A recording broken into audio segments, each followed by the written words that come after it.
right. Hello and welcome back, everyone. This is Ben Chiriboga, the Chief Growth Officer here at Nexl, coming to you with another This Legal Life podcast. This is my opportunity to check in with interesting people around the world and hear about their legal life. Today, I am very, very, very excited to be speaking with Dave Harvey. Dave is the principal and founder of Harvey Global Consulting. Dave Harvey, not only are you a fantastic person to have on the podcast, but you're also one of my favorite people in legal. How are you today, sir?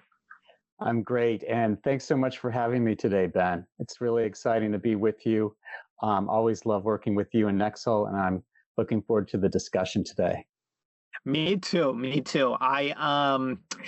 Before we got started, we're going to take, as everybody who's been listening to the podcast know, it really gets the chance. We really get the chance to sit down and hear about the people behind legal. And you've had such a wonderful career in legal. We're going to go through so many different highlights. You've done so many different things, from emissary trips to Tokyo to working with one of Nexl's guiding lights, Heidi Gardner. Your time both in-house, the early booms of the 90s. We're really going to cover it all.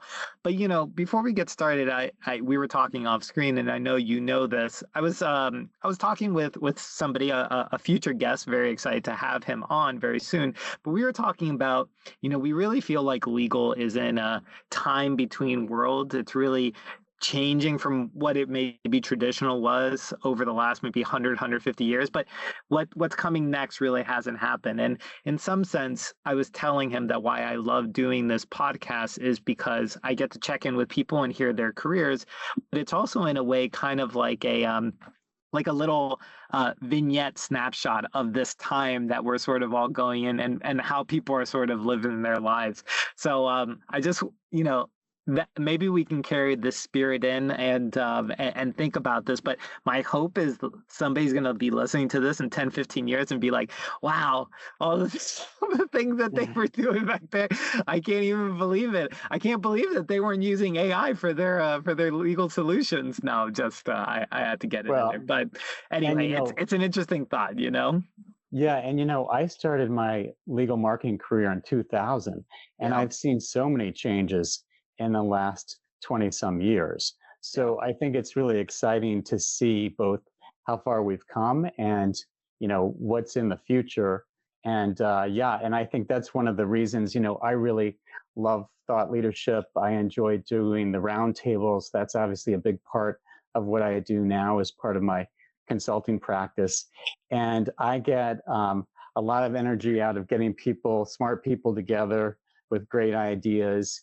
And that's part of the fun of this industry, is we're all willing to share, and You've got so many smart, collaborative people. So it's been a great industry to be involved in all this time. Amazing. Let's start a little bit with just your potted background. I think we talked about it very quickly. Today, you're the principal and founder of your own consulting firm.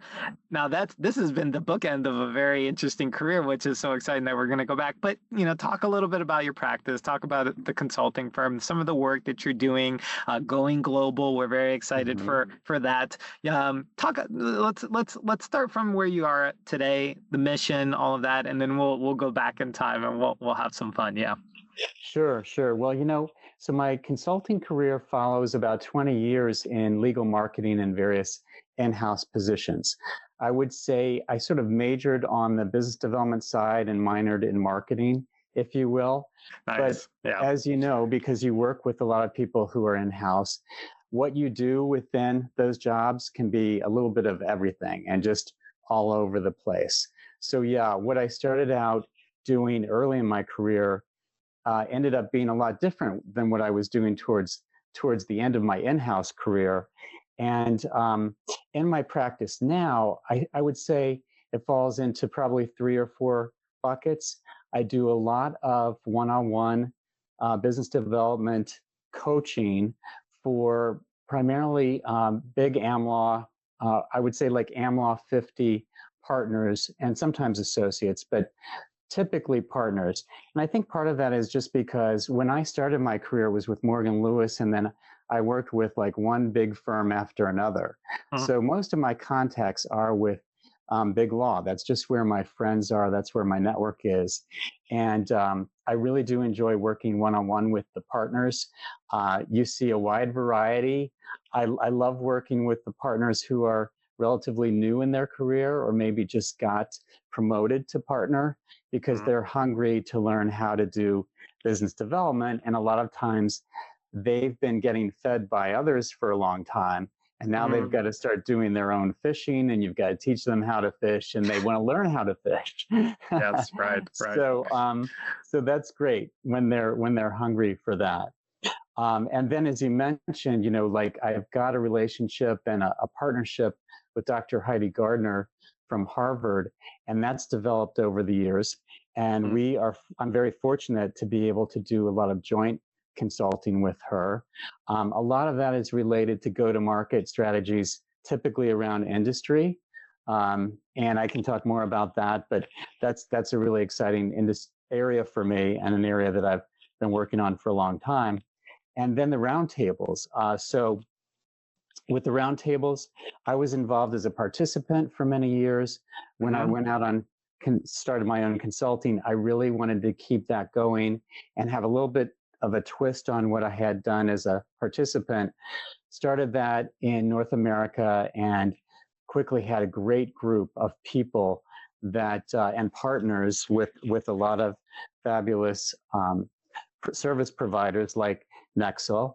And so that's really taken off. And one of the things that I did this year is I expanded that internationally with my first London roundtable.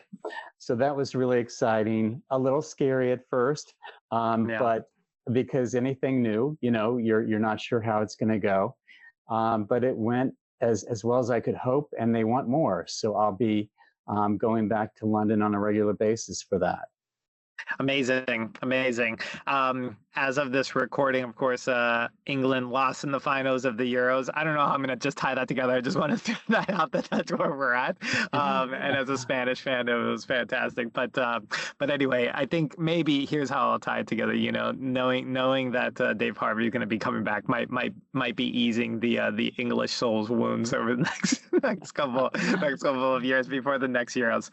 All right, so let's that's where you're at today, and I just want to say kudos to somebody who's had the opportunity to see very up close the work that you're doing in the roundtables. It's, to your point, it's fantastic to see sort of the camaraderie and the way that people share information. We're very keen and to think that we really are transitioning between something foundational to maybe the next thing of what this is going to look like. To my mind, a lot of this is going to be marketing and business development driven, based on just the competitive nature of the market. And the people that you've brought into the roundtables are so ambitious to share, collaborate, and try to bring people together. So just kudos to that, and it's just been fantastic. If anybody's on the fence about it, it's a wonderful community. So I just want to shout you out in that way. Oh, thank you. And I would just add, and they're super fun people too. And we have such Absolutely. a great time over cocktails and nice dinners as well. So that's certainly part of the fun. It is. Let me ask you before we jump in, because prior to the consulting firm, of course, then we're going to get into your long historied career in house, and we're going to weave through this, and that's all going to be a lot very exciting. But I want to broach that before we get there and talk about the impulse maybe to go out on your own. Did you feel a sense of was it driven largely as trying to scratch an itch that you yourself saw? Was it a little bit of pull? Was it a little bit of push? Do you want to talk about that? Because I mean, for a lot of our Sure. listeners, we all know that this whole side as a career, of course, but also as a market need today is coming up in so many different ways. The ability to really synthesize and bring in extra perspectives outside of what, if you're working in house, you might not have the opportunity on a day-to-day basis. So talk a little bit about the personal drive behind that.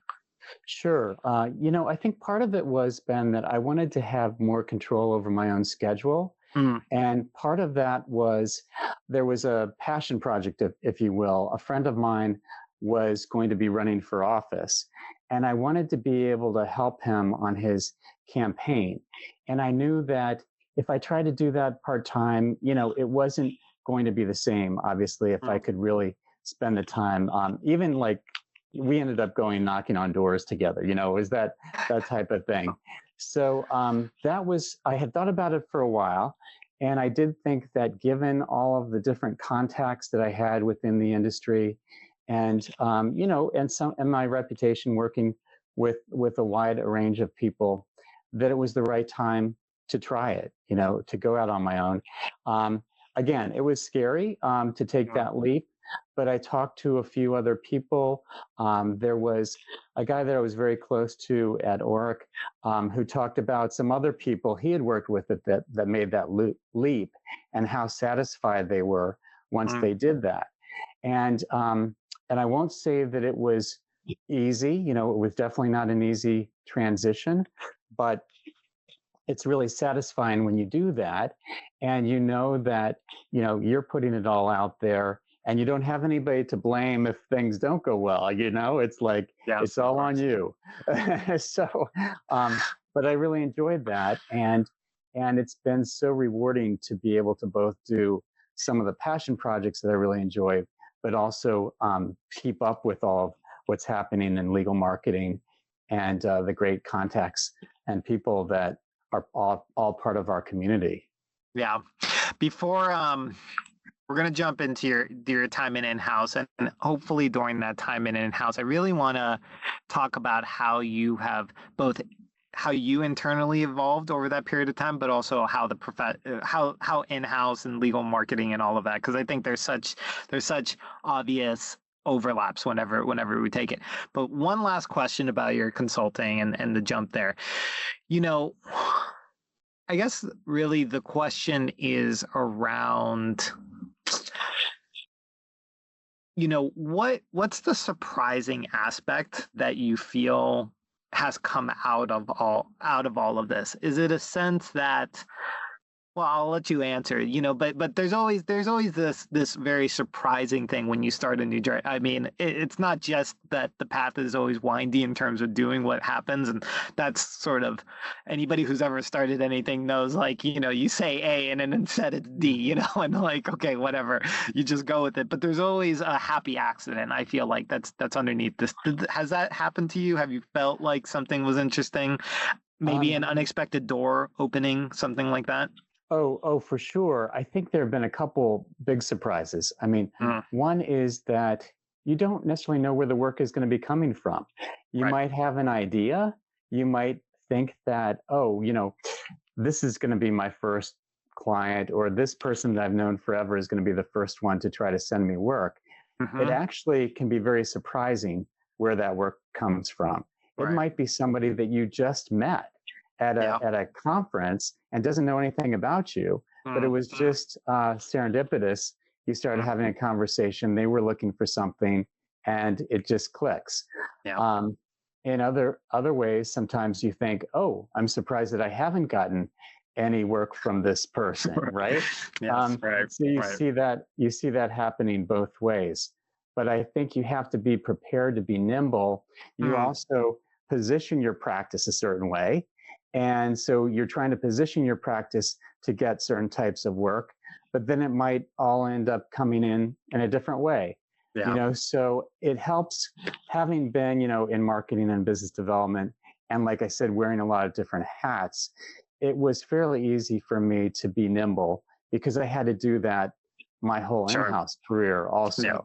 I got exposure to so many different types of skills and working all through the marketing funnel from, the top, the positioning to all the business development and client development activities that we do on that side. But it helps to be nimble for sure. Absolutely. 100%.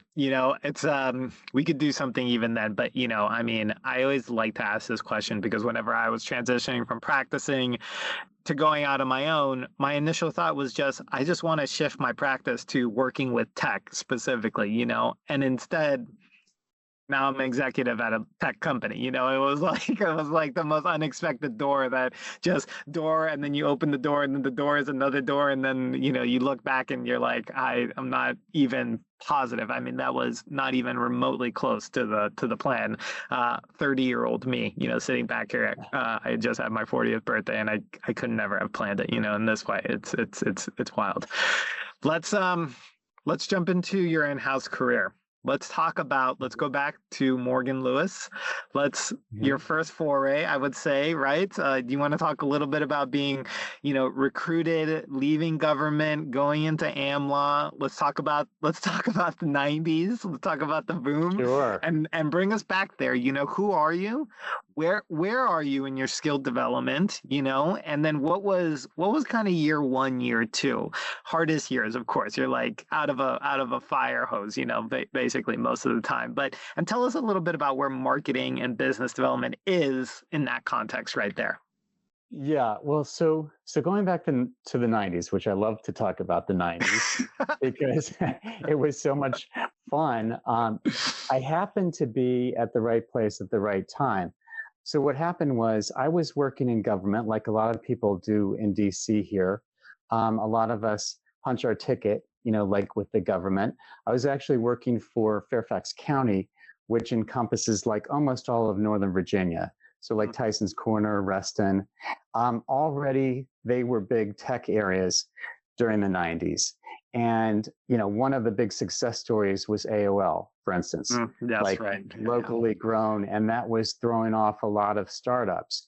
And there was this whole transformation in telecom going on. And this area had MCI and had a lot of deep experience in telecom. So it was just incredible, like the energy in the late 90s as far as this tech boom went. And I was going to an event practically every night. So my job was really like to be a professional networker. I was working for the county as what they call the capital attraction manager. And my job was to help put early stage companies looking for funding with like VCs and angels. And so I was kind of a matchmaker, but I was looking for both the VCs and I was looking for the early stage entrepreneurs. Yeah. And it was so much fun because damn, cool job. It was an amazing job. And it was during the boom. And of course, you don't know at the time that that's an anomaly. You think, oh, this is normal. Wow. How did I luck into this kind of situation? You saw people and companies going public and all of a sudden, very young people were buying these huge mansions. And there was certainly a part of it that was also greed driven. And that's when you start to see the top of that cycle. I remember going to a venture capital event, and one of the VCs literally had a phone booth that you would go in, and it was blowing dollars all over this booth. And the game was you went in there and you had a minute to grab as many dollars as you could. And that was that's not a red flag at all. Nothing to see here. Nothing to see here. If you start to see that at conferences you go to, it's a top. You're reaching a market top. Right. But at the time, it sort of seemed normal to me. Yeah. So anyway, I was building up a really great network of people, lawyers, accountants, bankers, who were all helping and were players in this local ecosystem.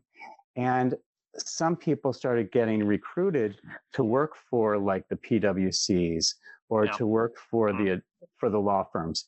But it was still really, really early days. And I had never thought about working for a law firm, really. But when I had the sense when I started talking to this partner who was recruiting me, that it could be a good opportunity because it seemed like a new industry that could take off. And I just had a good feeling about it. And I knew that lawyers were really smart people. I enjoyed the intellectual side of that too.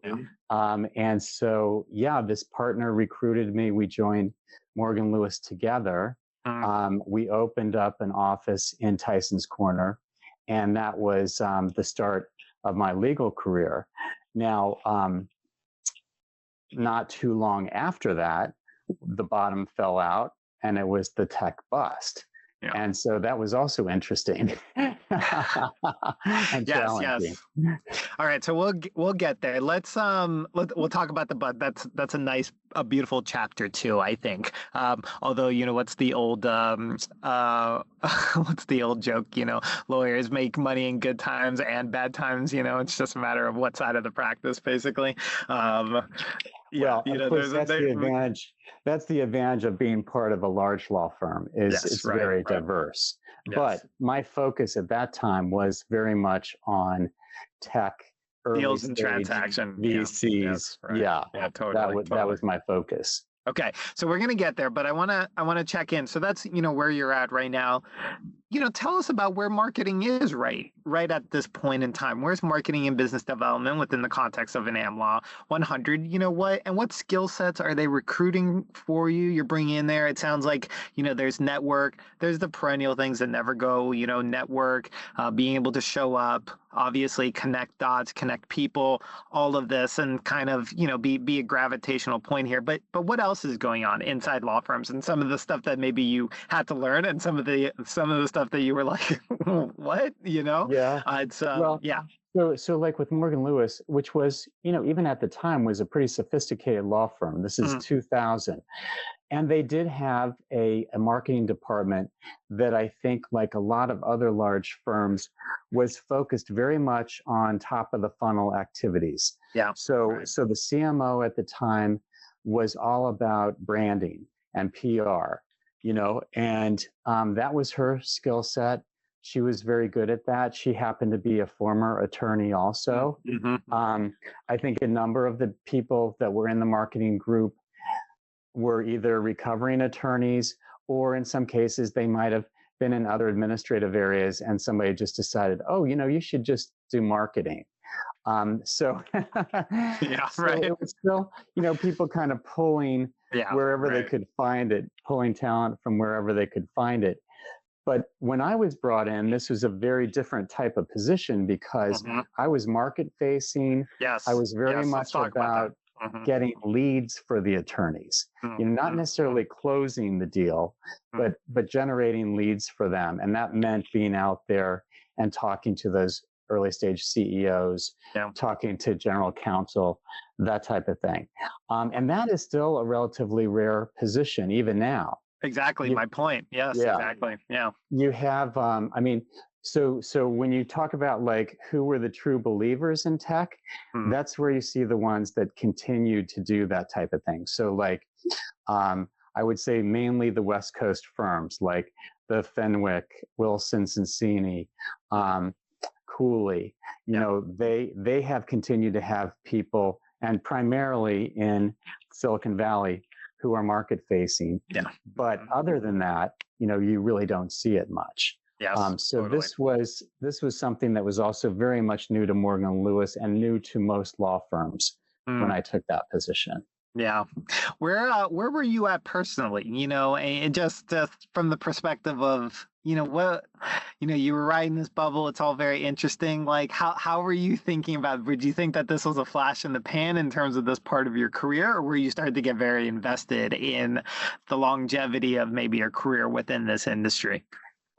I think, so I was, for instance, like I had a young family at that time. Right. Yeah. And so I was also thinking about, so when you leave the government, you're leaving kind of that sure paycheck, right? Yeah. Right. And so that's the trade-off. And I probably didn't think hard enough about the fact that when you go into the private sector, yes, you're typically making quite a bit more money, but then you have like no job security. And I didn't think about that as much during the boom times. Once that was over, though, then you start to think about it. Yeah. Well, we're all learning. It's a process here. All right, that's a beautiful segue then into chapter 2. Let's talk about post burst and kind of the lessons learned around that, and then from there your career sort of starts picking up steam in terms of the firms and all of that. Take us over the next, let's say 5-7 years post post the bus, basically. Right, right. So while my timing was perfect for doing that work with the government, when I started with Morgan Lewis, about a year into it was when we had 9/11, and then quickly following that, the tech bust. So for instance, like we were trying to open up this new office the day after 9/11. So that never happened, you know, and so it was a scary time, right? And it soon became clear that a lot of the law firms that were rushing into tech were all of a sudden like, oh, you know what? Tech doesn't really, it's not really who we are. It's Yeah, not really part right, of what we right. want to do. Yeah, So they yeah, right. quickly retreated.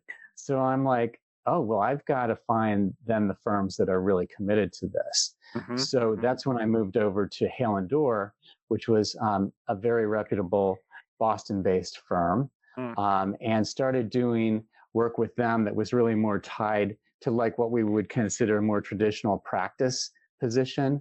So Okay, supporting right. their corporate and Yes. IP group. And then not long after that, they announced that they were merging with Wilmer Cutler Pickering. Hmm. So all of a sudden, I went from an office in DC that was 75 attorneys to 350 attorneys. Hmm. Um, Hmm. and DC was the power center.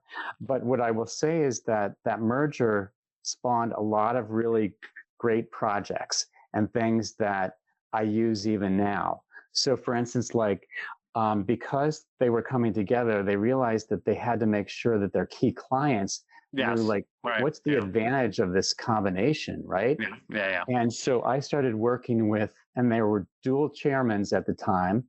Um, I started working with them on who are the key clients and who do we need to go out and see to talk to. And so that was really like the forerunner of a key client program, Mm. which was great. I wasn't doing the actual interviews. I was doing all the prep. I was debriefing when the managing partners came back. And later on, you know, I would see the difference between a managing partner going out for an interview and having like more of a professional interviewer doing it. Mm. Mm. But Mm. at the time, Hmm. this was still pretty cutting edge stuff. Yes. Right. Um, Right. Right. Right. and we also started to look at what are the key industries and what are we doing in those industries. So that was also like, I would say, the nascent developments in a go-to-market industry Yes. Right. strategy, Right. which I Yes. would Right. come back to many times later in my Yes. career. Yes, and we're still coming back in some sense, you know. It's a hard nut to For crack. It is a sure. hard nut to crack. We're okay though, you know. It's step by step here. I talk maybe just a little bit about, you know, at the time the two firms sort of coming together and merging business units together. You know, Right. anything that sort of stood out from you? It tends to be that sometimes, at least at the lawyer level, you know, the lawyers come in and the client programs, and you know, it synergizes. But you know, it's you know, in some sense, at a practice level, you know, the practices don't change that much. Yes, maybe the positioning of the branding at the firm, but at the business level, I feel like there's always a lot of coming together that has to happen very, very quickly, because all of a sudden you guys aren't, you're not just going to serve your lawyers that you came in with. You all of a sudden had to develop new relationships with the completely second side, right? Something like this. Yeah, well, exactly. You've got to figure out how you're going to integrate and what is the benefit of the merger, right? You've got to Yeah. prove that to the clients. One of the things I'll say about that merger, it's very difficult to make these work. And this was really advertised as a merger of equals. Mm. And I think it was in a lot of ways. Um, what helped a lot is the chairman from both sides had a really great relationship. You Mm. kind of felt Yeah. like they were personally buddies, you Yeah. know? And so that kind of like the fact that they had those good feelings towards each other Hmm. really helped for everybody to get along throughout the organization. And when Mm. they would set up a committee, they made sure that there was a co-lead. Now, the disadvantage with that, so they had one person from each firm. So the disadvantage with that is it wasn't necessarily fast, the integration. It was really like a 3-year integration Mm. plan. Mm. So you might look at that and say, well, it's better if you integrate really quickly, but I will say they were looking at this as a long-term Yeah. type of venture. And I think that was the smart way to do it. And I think it's proven itself out in terms of like profits per partner and client satisfaction and some of the things that you see Right. as success factors. Yeah. Okay. Now let's go back to you for a second. What are you touched on client listening, you touched on key client programs, you touched on industry. It seems like you're learning, you're getting integrated into these things, right? It's like, Yeah. how are you feeling? I mean, it's like big nuts to crack. Yeah. Like substantively, there's a lot happening. And also, well, answer that question. Yeah, like how else were you learning about this? I mean, of course, just trial by fire and all the rest of it, like we always do. But yeah, you're coming together basically and trying some new interesting things at that time. Well, so, as a business development guy, I'm loving the chase, first of all, for any new clients and being a part of that. And I'm also loving working so closely with the chairs, who are both, amazing individuals, really great to work with. And right away, as we started talking to some of these clients, we realized that they didn't know about, I remember one time for a big client, they didn't know we had a securities litigation practice. So we followed up on that. That led to a $5 million case. So it's those kinds of things that, right away, you start seeing huge benefits from doing it.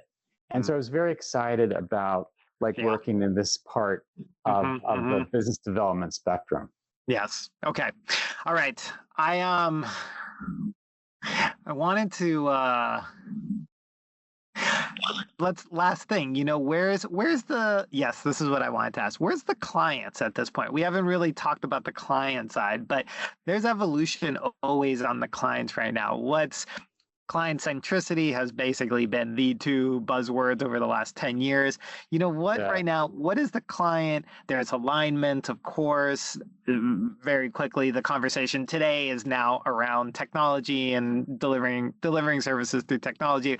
What's the client asking for at this point in time? Is it something around industry and know more my industry? Yeah, what's going on with the client voice around that? Yes. Right. Yeah. I mean, that has been true for a long time, Ben. And I think that's one of the reasons that, Heidi and others like myself continue to bang on that.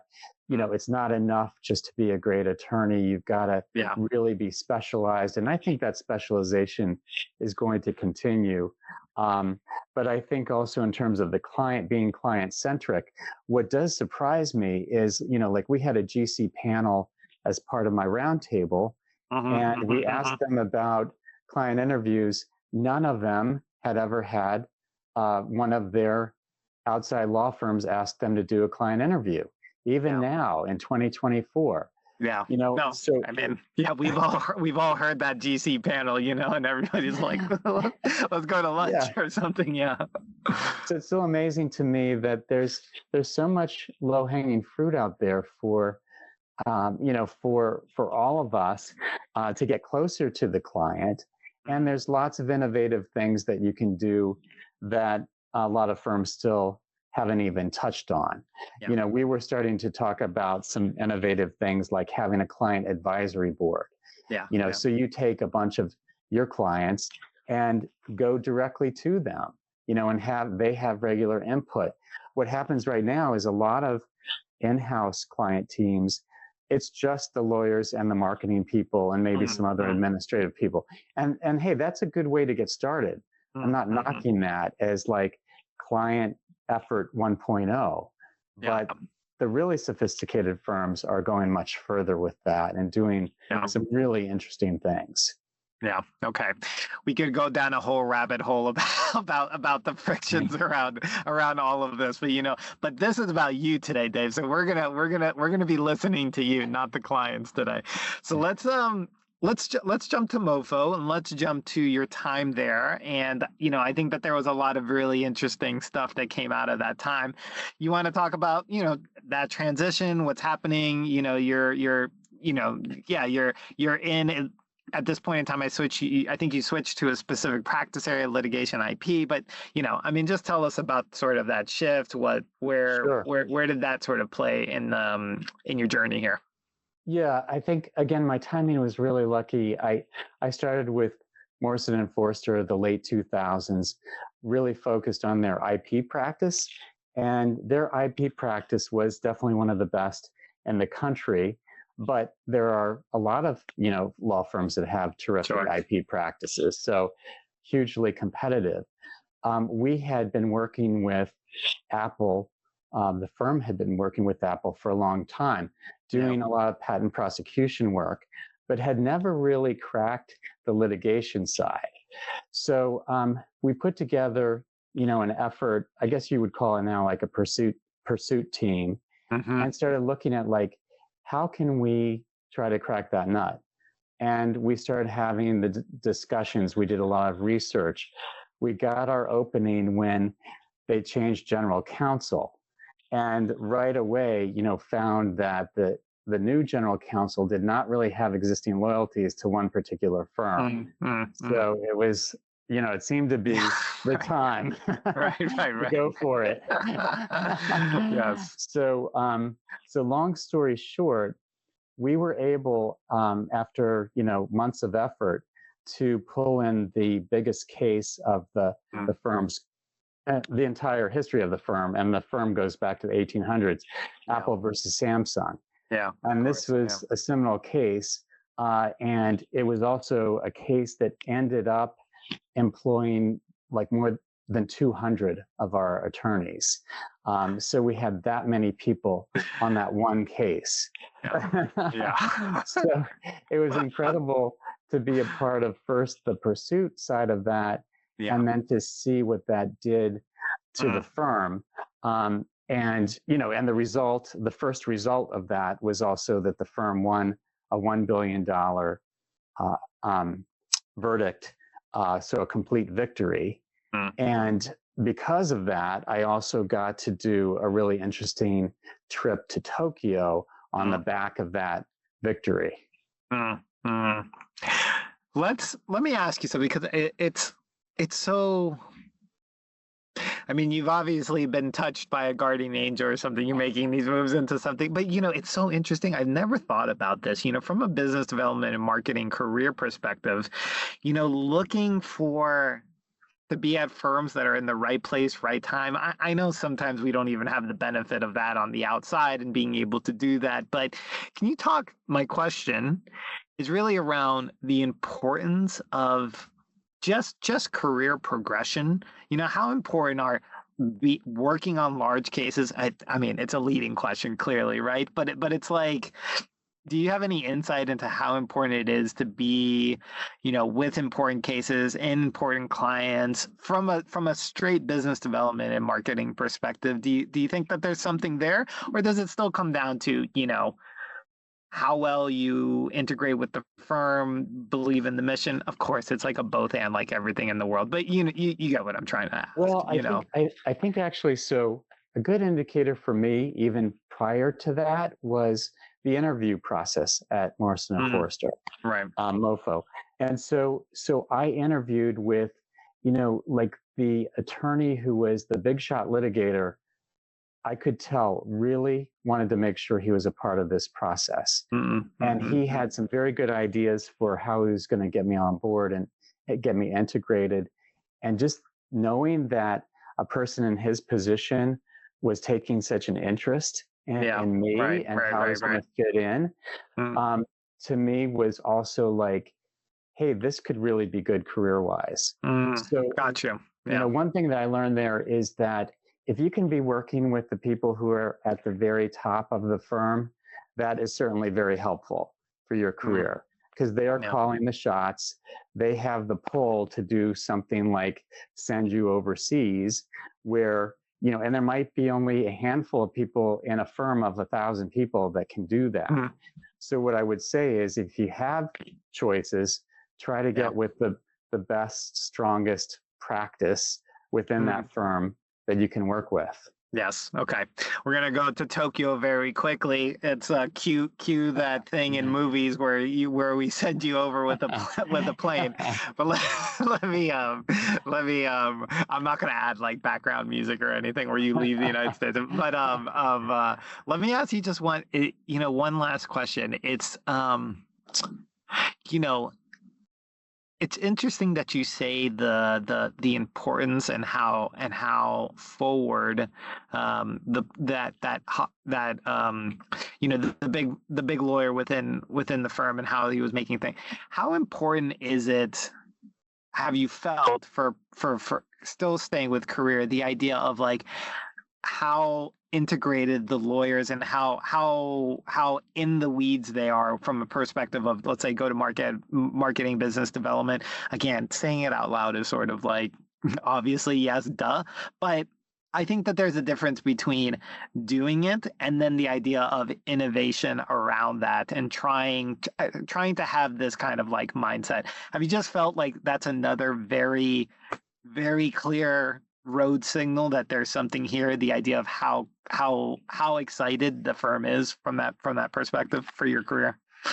For sure. I think that the firm culture is huge as far as how far they will let you go, with what you want to do. I mean, even within Morrison and Foerster, embracing the MoFo, Sure. monogram is something that how many law firms would go ahead and embrace that, right? Yes, right. At Oric, we kind of had the slogan that we'd let 1,000 flowers bloom. Yeah. So you'd have all kinds of different skunk works going on. Yeah. A lot of them would not make it, but the idea was that was how you helped promote innovation. So I do think that, you have to think about and look for those cultures that are going to let you experiment and let you try something new. And I think it's relatively rare. And then you have to have sort of the right people supporting you internally, have the political support to also make these investments. And sometimes they're very large investments. We put together a publication called Mofo Tech that we were printing in hard copy thousands and thousands of copies of this publication. We were distributing them in airport lounges. Wow. We were doing some really innovative things.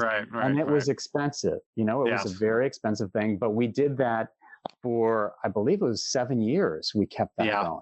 Yeah. So, and I think it really made a huge difference for the tech brand that Morrison Foerster had. But very few firms are going to be willing to make that kind of investment. Yeah. Well, this is my hot take for this. I think that this is the time of very adventurous brands and very adventurous.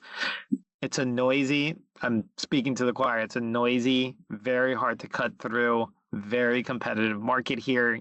Something around differentiation and attention, but also saying something that means something.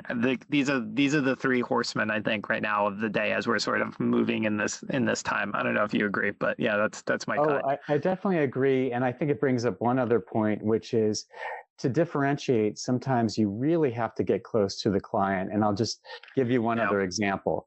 So it's public knowledge. Apple was a client of ours, and we were chasing Apple, to do this big work.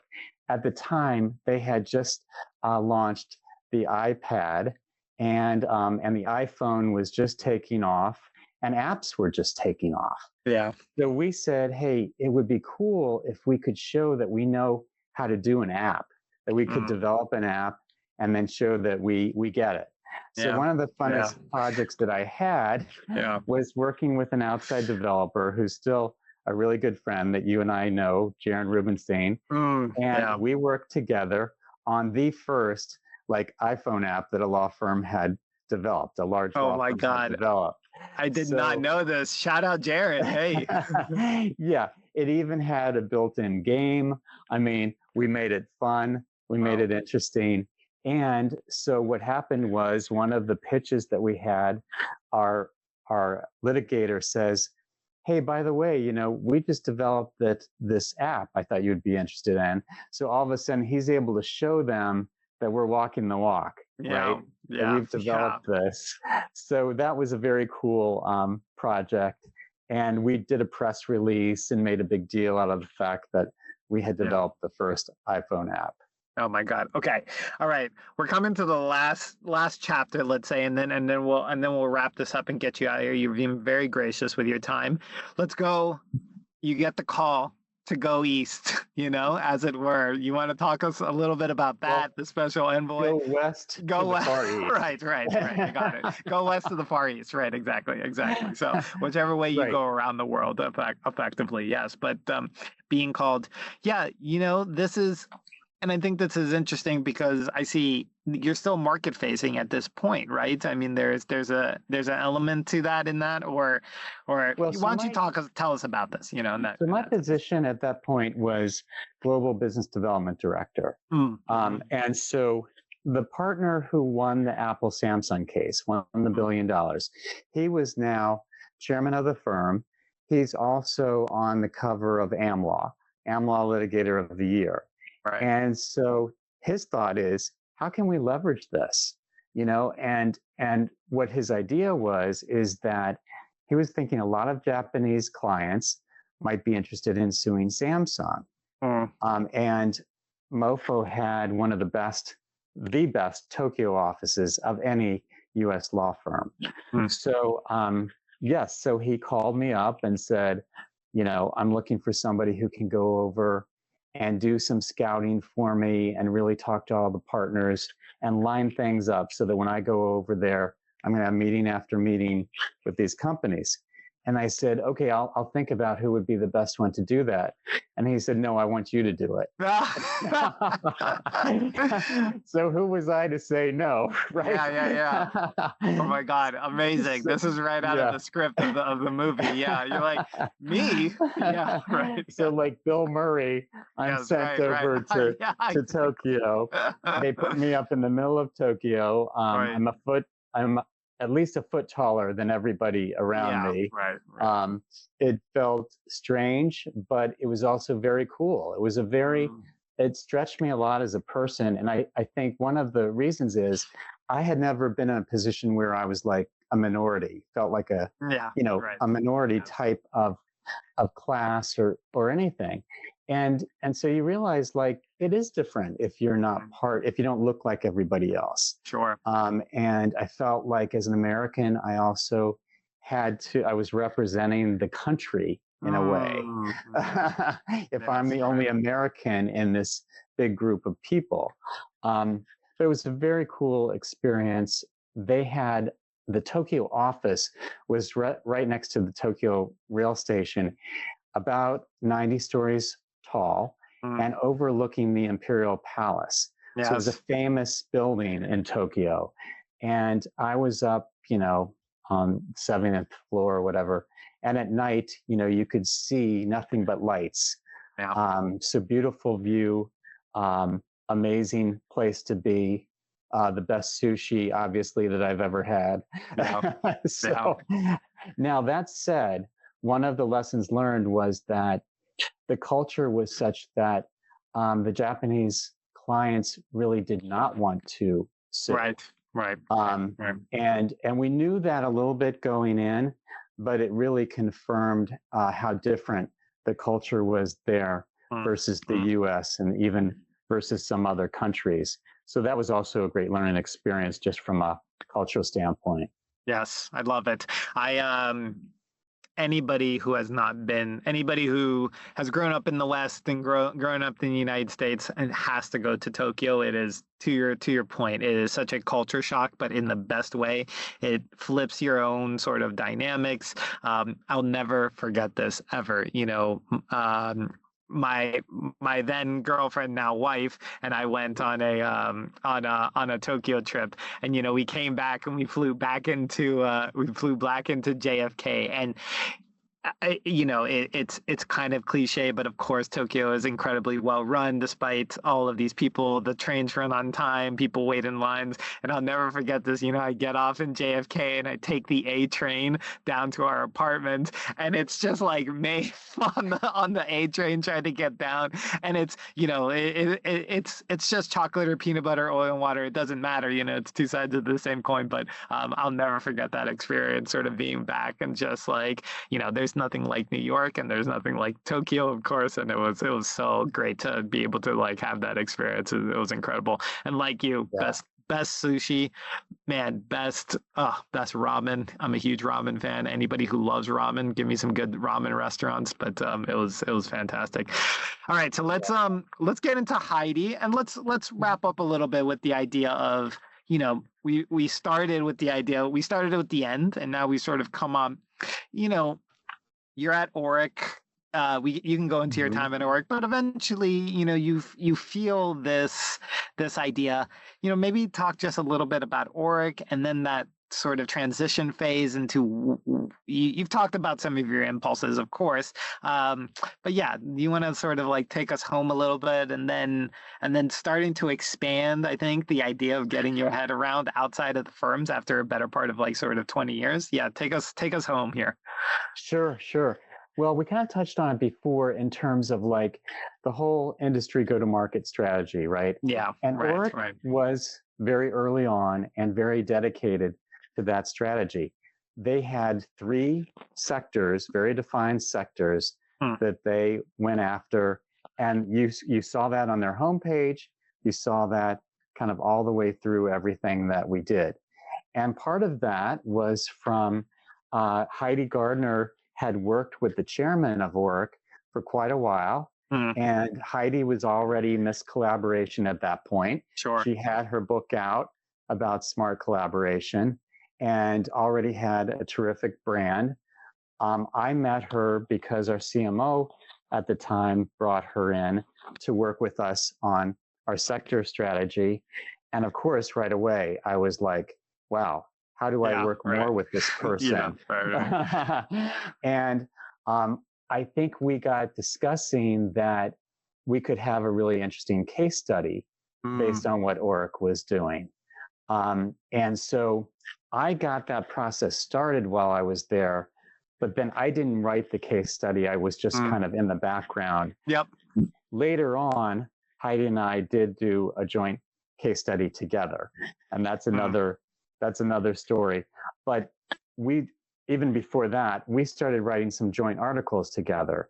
So like during the pandemic, we did a couple of AmLaw articles together. She was also doing a Harvard class on sector efforts, and I participated in that class with her. So we had a lot of opportunities to get to work together, to collaborate, to use her term. Ding. Yes.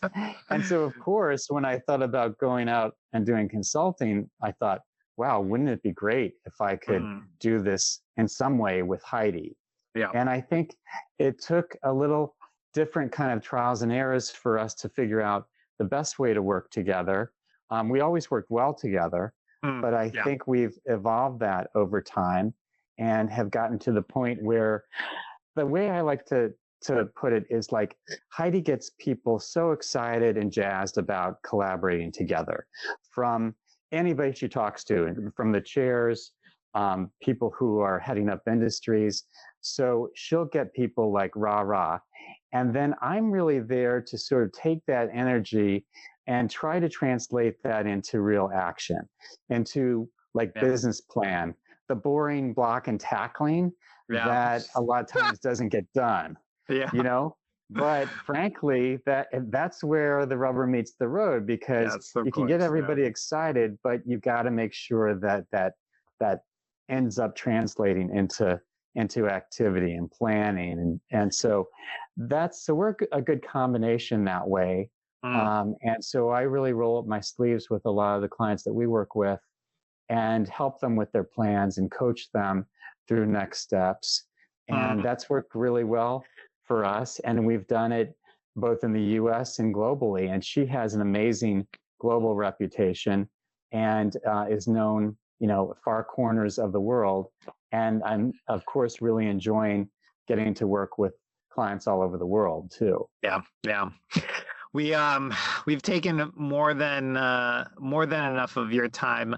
I want to just get your quick reaction on maybe one or two things. As I've had the opportunity to sit down and talk with you, and you've been gracious enough to share, the past. A thread line is that I've always felt like you've sort of said yes to things, and specifically yes to, I wouldn't say hard problems, but just the most interesting problems. In some sense, it was being a market facing and connecting VCs to companies. That was an interesting, innovative thing. The idea of industry groups, of course, client talking and client voice listening and integrating that back. The trip to Tokyo. It sort of seemed like you've always said yes, even though the path hasn't sort of been laid out. I believe that we're in a path where the path forward is not really that much laid out. What do you think about this?